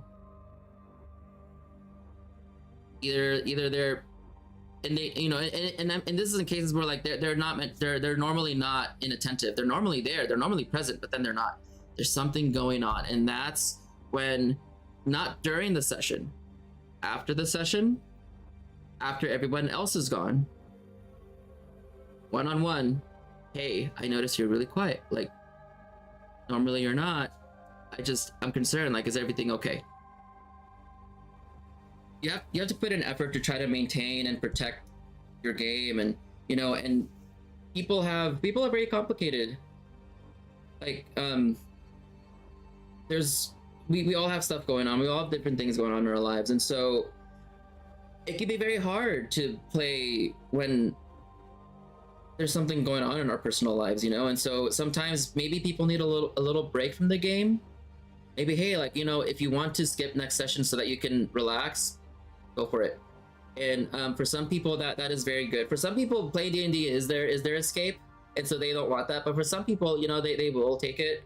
And yeah, look, it's gonna suck not having them there, but it's better than them leaving permanently, right? So just trying to find ways that you can help. And now the thing about, and I do this with a lot of caution, if you're going to talk with people about personal things, unless you are a doctor, a therapist, a nurse, or someone that's trained on how to handle psychological and situational and like personal problems, don't put your foot in. You're just there to listen, support, but not how to resolve the traumas, or to give advice, because it's not your place. And it might actually make it worse, and it could trigger something, and that could spiral, and that wouldn't be good. Just be very careful about that. Moving on though, conflict. I mean, conflict is whenever there is opposing forces on something, or maybe a disagreement on something. Maybe we don't agree on how we should proceed forward. Well, how the conflict is handled is more important than the conflict itself. People are going to disagree. That's normal, and that is 100% okay to not have the same idea. But what's not okay is to behave in a way that is, again, contradictory to the standards of culture. And neither is it okay to be upset with the conflict. So like, if you don't get your way, which not everyone's gonna get their way all the time, if I'm gonna behave and throw a tantrum, or just then that's not good. That's not a good thing at all. That's not a good way of handling conflict. It's okay to not agree on something, but it's not okay to be outwardly it's not okay to be outwardly against it consistently. Once something is decided and it's moved forward, people have basically to make a choice. Am I going to be okay with this and continue forward, or am I not going to be okay with this and move and leave? And those are the only two things, because you can't not be okay with it and then continue to keep battling and keep trying to oppress it and trying to fight so you can get your way. That's not healthy. That is not a good way of handling conflict. You have to decide if I'm going to be okay with it or not okay with it. And if the discussion is done and we've already made a decision, trying to bring that conversation up again over and over and over is only just going to be a negative, and it's just going to take away from the game over and over again. And that's not a great thing to do. So in that case, I would probably address the situation and ask them, like, hey, like, if you're not okay with it, you want me to help you find another table? And I say it in that way because I don't want to just kick people out. I want to help them find a place where they can play. And most times people say no. Sometimes people say yes. It just depends. But I always give them the option of like, hey, I will help you find another table if you're not having fun in this one. And so I try to be helpful. I don't want them to just be out in the dry without a game. I'll be like, hey, I'll help you try to find a table. I will give you the resources. I will let you know people that maybe match your play style. But if it's someone that has proven to be very negative and very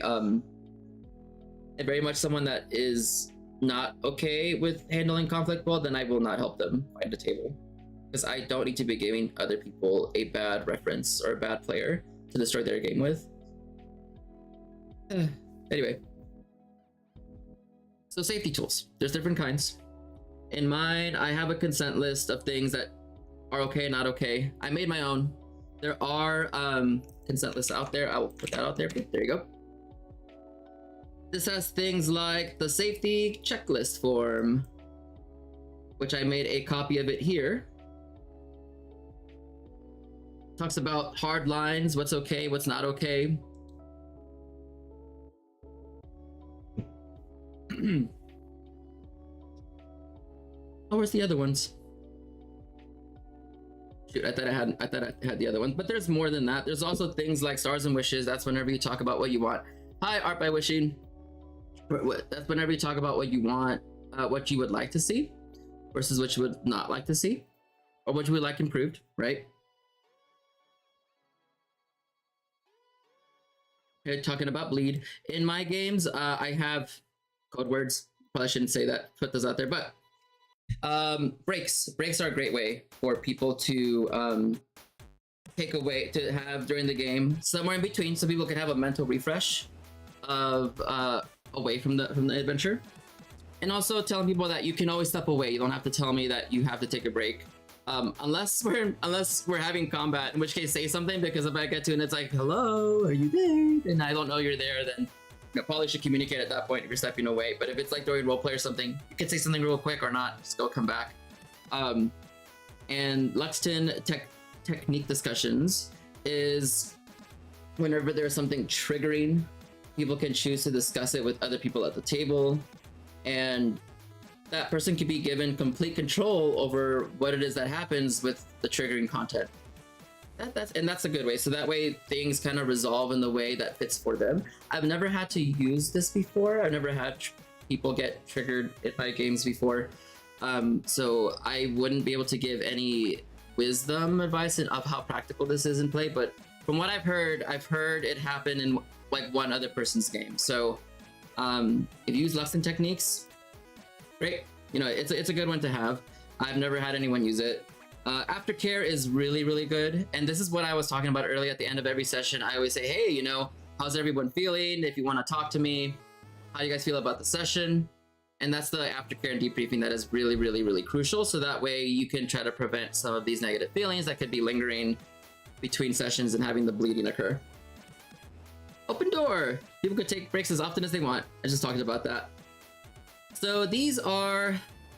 It's easier to tell people what to do than what not to do. And also, if you're communicating with someone and you don't like a behavior that they're doing, don't tell them that you don't like it. Tell them what you would rather see, right? And so you could say like, hey, like so-and-so person, I really would love if you would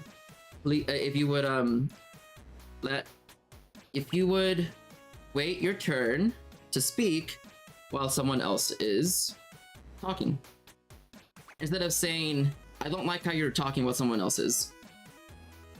Not only, I did absolutely nothing to communicate what I would want for them to do, so they might just not talk at all. They're just like, oh, okay, like, or they might wait their turn. But because it wasn't clear what it is that I wanted from them or what the preferred behavior is, they're not gonna know what to do. So it's very unclear. So always tell people what you would want for them to do, not what you don't like. Telling people what you don't like does absolutely nothing to fix the problem, other than saying that you just don't like it. But if you want to change it towards a certain behavior, you gotta actively tell them, hey, this is what I want to see, or this is what I would love from you. And most times that tends to be taken very well. People tend to take what you should do better than what you should not do. If you tell people not to do something, they're gonna want to do it even more sometimes. So just be mindful of that. So that's what I'm talking about with this. Tips and guides on how to maximize your fun, how to make your experience as fun as possible.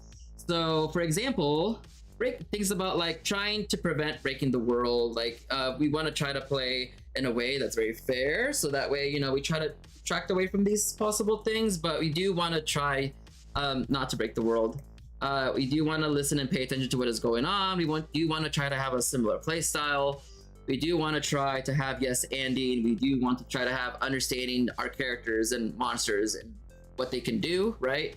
We do want to try letting people having their moment out of character. You know, all of these things are different things that I have in my thing of how we should probably table etiquette of how we should try to work together best so that we can have as few problems as possible. And this is more for the Discord than it is for games. But because they're kind of intertwined. This is not something that I would say for you to put in your list, but because mine is very intertwined with the community, that's why this is here. So I'm not going to go over it. It's not necessary. And of course I have like the archives TOS, which talks about like the OGL and stuff with D&D, and you know, because I am a business entity, so this kind of stuff is required. There we go. So whenever I meet people for session 0, I go over all of those things again, because people will say they read it and they'll see all the text and be like, no thanks, I'm not going to read it. But if I just talk about it whenever we have our session 0, I was like, hey, this is how we're going to play, you know, this is how the game is going to work. This is my play style, this is how we're going to make our characters, and it works great. And as long as everyone was there and everyone was a part of that conversation, and if you bring in someone else later, you'll have to like also brief those people on how to play the game or how the game is going to be expected to play, then you have given yourself every single opportunity and get every single chance to have the best game possible, because you have been so clear. Let me tell you this, no one has ever had a problem over communicating something. People have always had problems under communicating, but if you're like doing just over communicating your expectations and you're being consistent and you're reinforcing, you're reminding them, and it goes beyond just session 0. You also are doing this during session 1, 2, 3, 500. You know, you are talking about these things because over time people are going to forget, but if you bring them up every now and then, if you just talk about them loosely, then you're gonna have a great time. You're not gonna have these problems that come up with 90% of the groups that have social problems at their table, because you were very clear and concise in communicating what is that what to expect from your game, what to expect from you, what do you expect from the table, how do you expect people to communicate with each other, and those things do happen. How are we going to resolve that conflict? What kind of communication is not okay? What kind of communication is preferred? Well, how's the game going to play? You know, all these things are very important, and they're going to allow you to have a really long adventure, because you have cut out most of the problems that would happen if you didn't talk about it. This has been your TED Talk. No, I'm just kidding. Hopefully this is helpful. Hopefully this is helpful for some of you.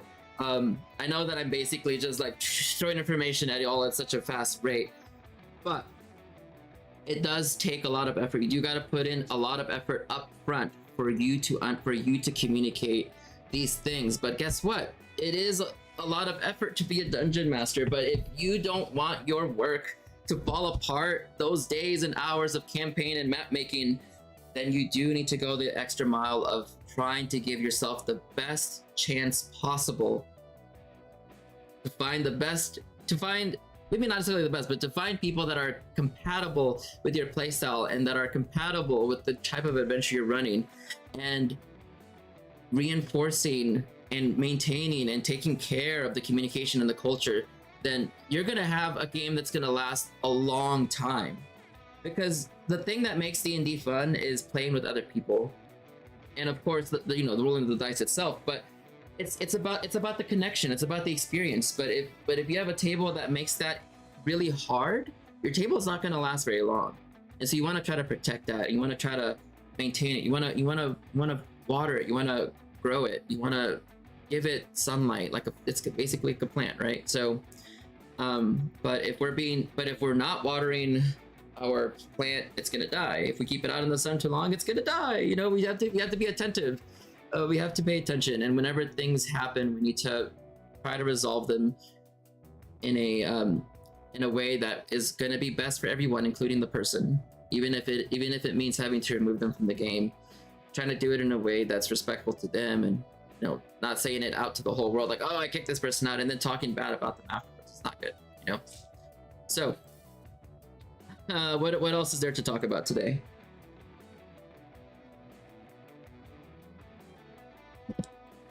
I talked about culture. I talked about fostering positivity and inclusiveness.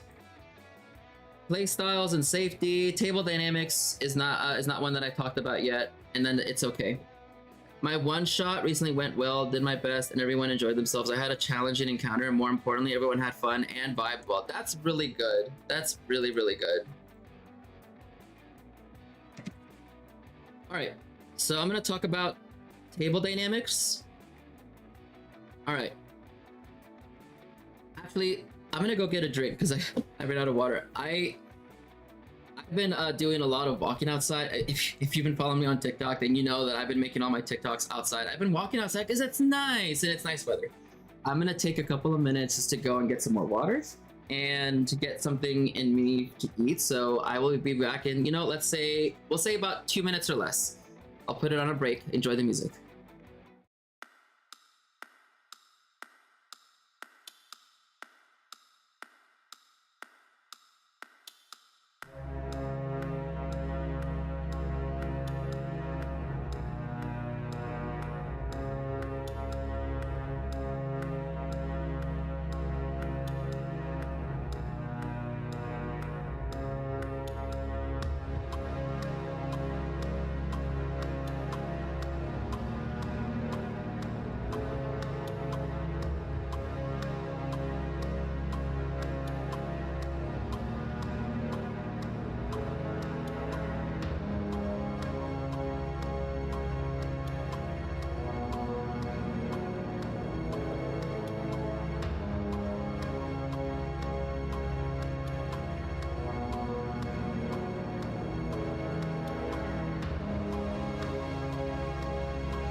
All right, I am back. Hello, everyone.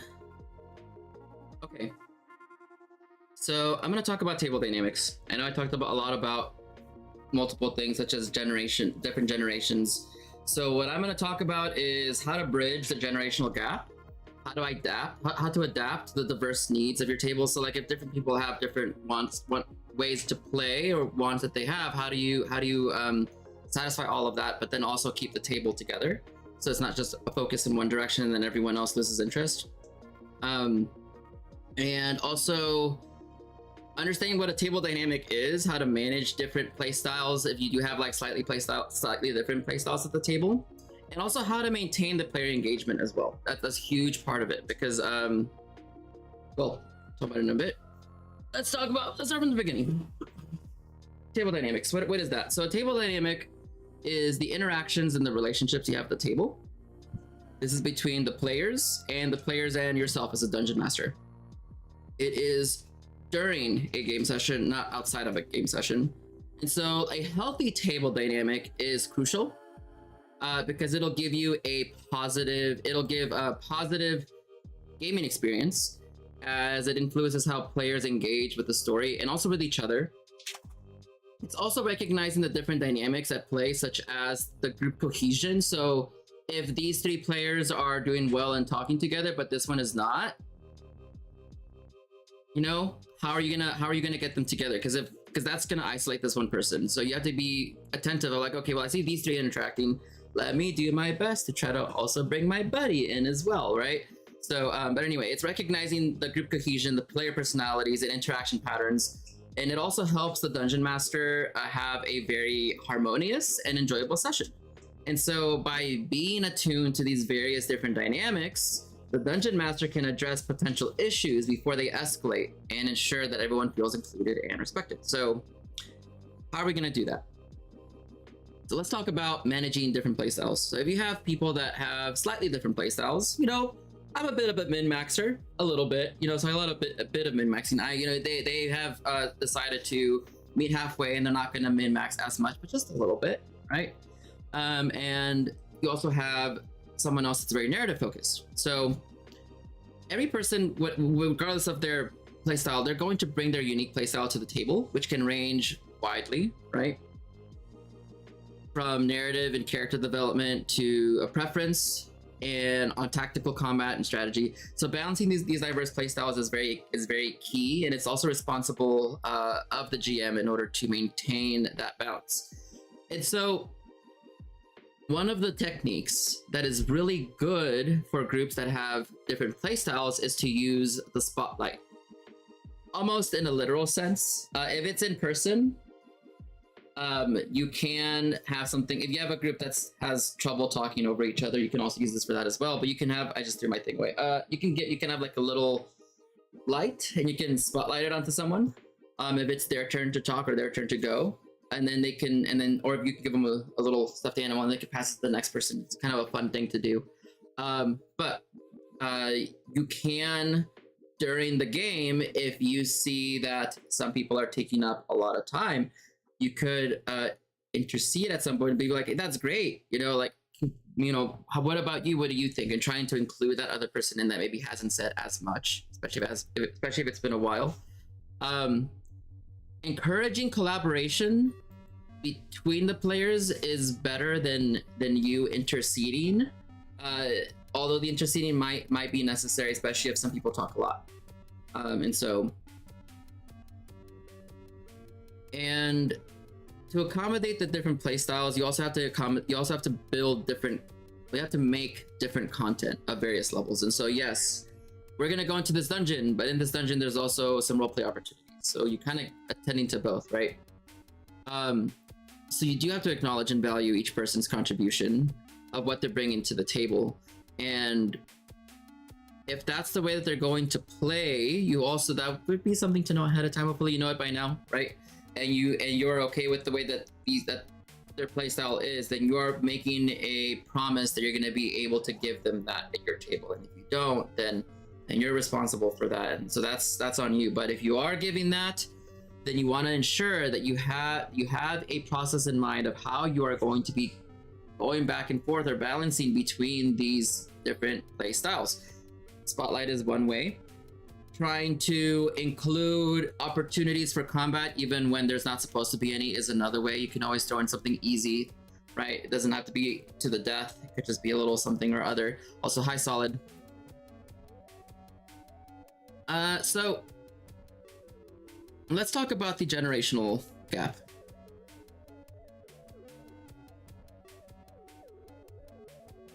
So players from different generations, of course, they all are going to have different wants. One of the best ways that I found to have people from different generations play with each other is to ask them during session 0 or session 1 how they played D&D before. Yeah, like, oh yeah, tell us about how you played Dungeons and Dragons back when you played 3.5. Like, what is it that you liked about it? How did you like to play D&D? What is it that you liked from it? What is it that you didn't like? But asking that directly in front of everybody is going to also allow everyone else to understand this person so much more. Because if you don't ask that, then they're going to be like, why is he acting that way? Like, it's like he's not even playing with us, because they don't know that he plays, because that person plays D&D a bit generationally differently.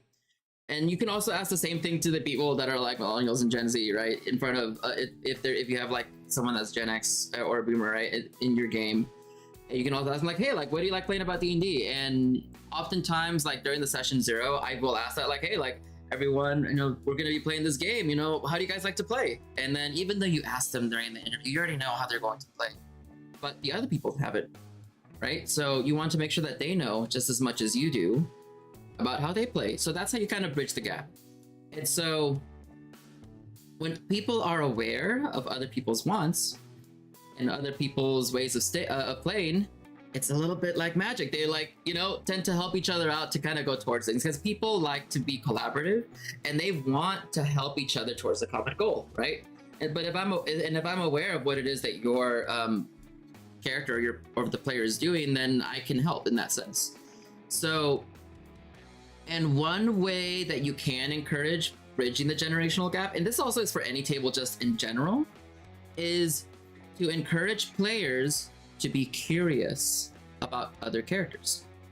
So in character, asking questions, and then you reward player for asking questions. You can also have it be a fun thing at the beginning of your game. For example, in my games where I have at the beginning, I've asked players questions about their character.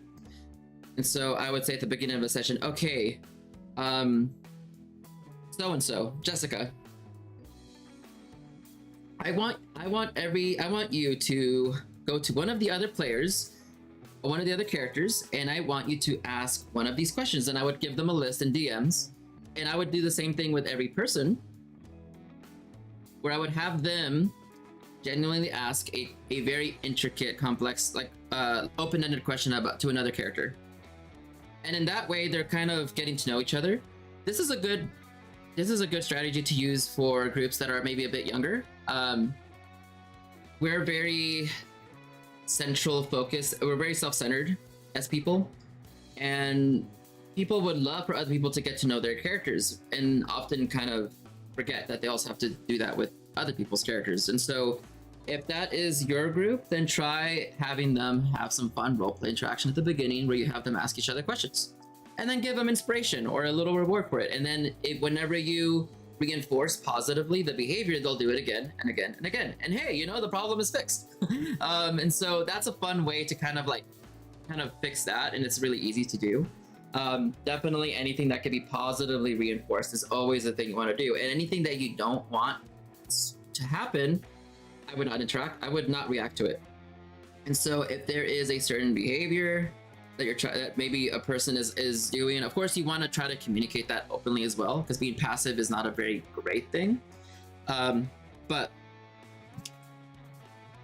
what I wouldn't do is try to interact with a behavior or react to a behavior in a way that would positively encourage it, because then you're gonna end up having a bigger problem there. But anyway, in terms of adapting to the diverse needs of your table, there needs to be communication in place about, hey, like, how do I prefer to play? Like, what is it that we're wanting to do? And that's why at certain checkpoints in my adventure, I always openly ask, like, hey, like, you guys got all of this done.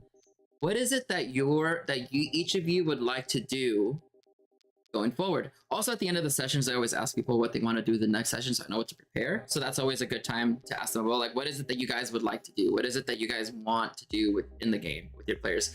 And especially at like major elements. So we just finished doing a dungeon. And I'm probably gonna, let me bring a real life example. If I've just finished the giant dungeon in the Tunnels of Terror from our Monday group, at the very end of that, I'm gonna like, great, we just did this dungeon. What do you guys prefer to do next? And they could each give their answers, and by each giving their answers, they can then talk and discuss with each other. And I'm just gonna sit here and wait patiently and just let them talk until they've kind of like figured out what to do. And then I know, and then they know, and then we're all good. And that's communication. There you go. And so in doing that, you would then be able to bring different people from different ages together, because then we can all agree on one concise plan of what to do and how we're going to get there. And so that's how you bridge it. You just got to talk, and you got to try to find the commonality between everyone so that people can come together and then do something. Let's see, what else is there for me to talk about today?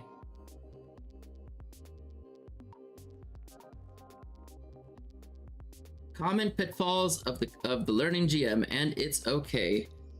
All right, so this is the last thing I'm going to talk about today in terms of social, and then I will look at some content. So there are some common pitfalls that the new or learning GM encounters. And so some of those include over preparation, rigid adherence to plans, and difficulty managing the player dynamics. And this is where a lot of why I'm talking about this so much in such great detail is that the player dynamics and the social part of it is, it's like 99% of the game is us talking with each other. So it makes sense that we'd have to put a lot of focus on that, even more so than the maps and everything else, because a lot of what makes the D&D fun is how we interact with each other and how it makes us feel, more so than having a map. The map is nice, but if I'm gonna have a map and then treat my players really badly, that's not gonna match, right? It's about the communication. So I think that whenever DMs do start out, they tend to over prepare their games too much. And so I think trying to have as few things to worry about as possible is great. So that's why I'm a strong supporter of having a module, having a one shot, having something made where maps are made, the characters are made, the NPC is made, the story is made, the world is made. All of that is something that should be done. And the thing is that as much as people want to make their own world with their own things, that is actually an expert level skill. But in order to be an expert, you got to get the basics done first. You can't do creation without understanding what it is that a world should even have. And so people that do start out just making their own stuff, I see them burn out very fast because they're trying to run a 26-mile marathon when they haven't even ran down to the corner of the street. And it doesn't make sense. And I know that we want that, but you have to be mindful of what it is that you already know and don't know. And the thing is that whenever people start out, people don't know what they don't know, and so they are ignorantly incompetent. They don't know how bad they are at something. They don't know how good they are at it either. So them trying to do something that takes an excessive amount of skill, that takes years of skill in order to do well, is unreasonable. And I think that new DMs shouldn't prepare their own worlds. If they do, they need to make it extremely tiny. But then I see DMs making these massive places, and then they burn out or don't understand what, and then have trouble. And it's like, well, honey, like, you didn't start correct. You got to understand the basics before you can start lifting heavy like that. That's a very hard thing to do, to create your own world and then try to do it well. Like, that's a hard ask. I would never ask a young dungeon master any of that, because that is incredibly difficult. And this is coming from someone that's done this for 11 years. I'm doing that now, making my own setting. It is not easy. So if you're a dungeon master and you're like brand new, or you're watching this and you're gonna get into it, don't start making your own world from the beginning. Make something that's already been made, and you'll have a much easier time. You'll have a lot less stress, and you'll enjoy the game a lot more, because it is hard. It is hard to make new content every single week, to make maps, to make new story. And especially if you're doing it as you go, it is extremely difficult. So like, make it easy on yourself. Don't over prepare. Don't start with making a new world. And whenever you do prepare for your game, this is what you do. So you get out a piece of paper and you write down four plot points that you would maybe want to hit on at that game. And then you make sure that everything's prepared for those 4 things. And that's it. And you do that before every single session. And if you are at a certain plot point, and you see, if you're like the first plot point and you see that the energy starts going down a little bit, then what you can do is you can fast forward to the next plot point. And someone might say like, well, you know, I wanted to. It's like, okay, yeah, you did that thing, and now we're here. Because whenever the energy starts going down, having somewhere new to go is going to bring it back up again. And what you don't want is for your game to crash into a lull because people can't figure something out. If you made a puzzle and they can't figure it out, just get past it. Just get past it, and then, you know, make a note of it, of like, okay, they had trouble with this puzzle, so maybe it's something wrong with the puzzle, maybe they just weren't interested, maybe it was too hard. You could always talk about with them at the end, but whenever we're playing in the middle, it's time to play. And so having time spent on sitting around for an hour looking at the same thing, it's not fun. Let's get to the next plot point. So, and in other things that dungeon masters should prepare is you want to understand what is going to happen, like understand the environment of what's there, the NPCs, the story. And if you're gonna make a short adventure, all you need is an NPC, a quest giver, a dungeon with at least 4 rooms, which includes an entrance, some monsters, loot, and a red herring, and somewhere for them to socialize and engage with other NPCs. That's it. That's all you need for a short adventure. It can last maybe 2 sessions, but you really don't need much in order to play. But having to make the whole world, the whole continent, it's got to have it's got to have these gods made. You don't need all that. at the very minimum, you really don't need all that. You know, all you need is what you're going to use at that session, and that's it. And so people tend to over prepare, and then they feel like some content doesn't get used. It's like, yeah, well, that content wasn't supposed to be used this session. It wasn't intended for it. Probably not going to come up for 2 or 3 months. So you're preparing for stuff down the line, and you're upfronting all this work. Sure, that's good, but then you need to understand as well that that content might not ever get touched, and be okay with it. And that's fine. I mean, it's okay to prepare campaigns ahead of time if you want to have a massive world. But I would say do that whenever you have more experience, not from the beginning. At least a couple years, because it is a lot of work. I know people are going to disagree with me, and that's fine. But I've seen it. I've seen the burnout. I've seen the people struggle. And if you do want to make that massive world, then just know you're going to be going up against a massive climb of effort, and that you're acknowledging and accepting that you might struggle, and that is okay. If you're okay with the struggle, great. You know, I'm one of those people that loves to struggle and have pain. And if you're one of them too, then they'll be perfect for you. But if you're not, and you're one of those people that really cannot do well with a lot of stress, don't do it. It's not going to do well for you. It's going to be very bad. Or having a lot of help also would make it easier. But if it's just you and you're making an entire setting and also making the whole story and everything, good luck. I mean, it's not easy. So I would discourage that for new GMs. Other pitfalls is being too rigid. So whenever making the world, remember it's an open world where things happen kind of in the moment as improv. And so trying to plan every interaction out is not really conducive, because it might not even happen. So you have to keep things prepared enough, but then leave room for new ideas to be introduced. All right, and as far as like the last pitfall, difficulty managing player dynamics. This is a bit of more of a learned skill, I think, but you have to understand that trying to be a leader, because the dungeon master is a leader of the game, you are managing the game in some way. That means also managing player expectations and also the interactions as well to some degree, right?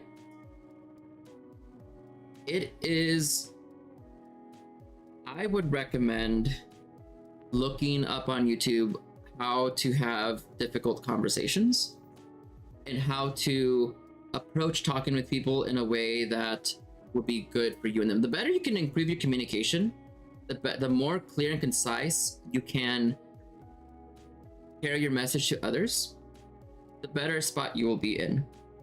And that can be hard. Especially if you have never done anything like that before. And it does take a little bit of effort to get a lot of gain, because it's not very much that you have to do in order to kind of get to that point. And so how to manage player dynamics can be difficult for people that never had to deal with that before. But it's better to do something and fail than to not do anything at all. And if I had to give advice on what to do going into it, I would say look up information on how to do it first before you try. Because if you try to manage player dynamics, you didn't look anything up, then you're more than likely going to you're going to do what you think you know best, which is probably what you've seen other people do, and sometimes that isn't always the best thing, right? And so just be careful. Try to be mindful of being fair and learn from your mistakes. That's the last pitfall, is that GMs get into a bit of a some GMs get into a pattern of behavior, and then when something happens, will be very protective of the mistake and won't allow themselves to accept the failure, learn from it, and then move on.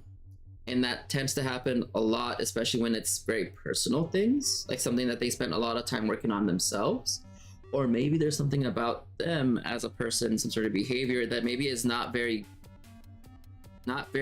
friendly or positively interactable with others.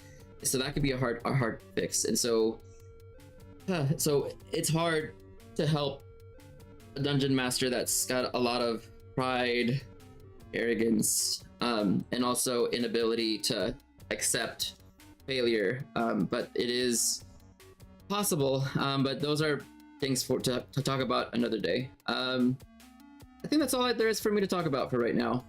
As far as all of this goes, I talked about a lot. I'm looking through all my notes just to make sure that I hit everything.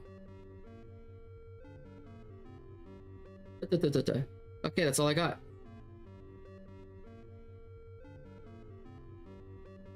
All right, so I will give a minute or two for y'all to see if any of y'all want to talk about anything, if you guys have any questions on anything.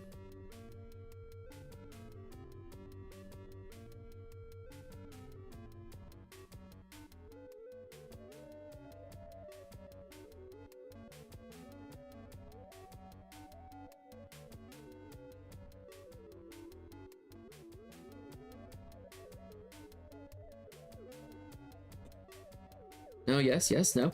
So is there anyone here that would like to have, let's see, is art by wishing here? Oh yes, I think you covered all my questions. Okay, cool.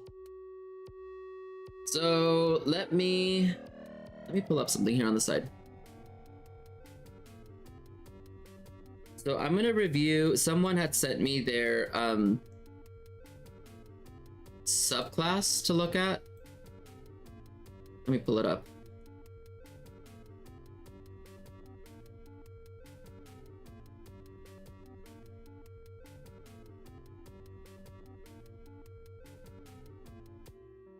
So they wanted to remain anonymous, although they did leave their name on the document. So if they want to remove their name so that way they can remain anonymous, I can give them a minute or two and then maybe message me on Discord.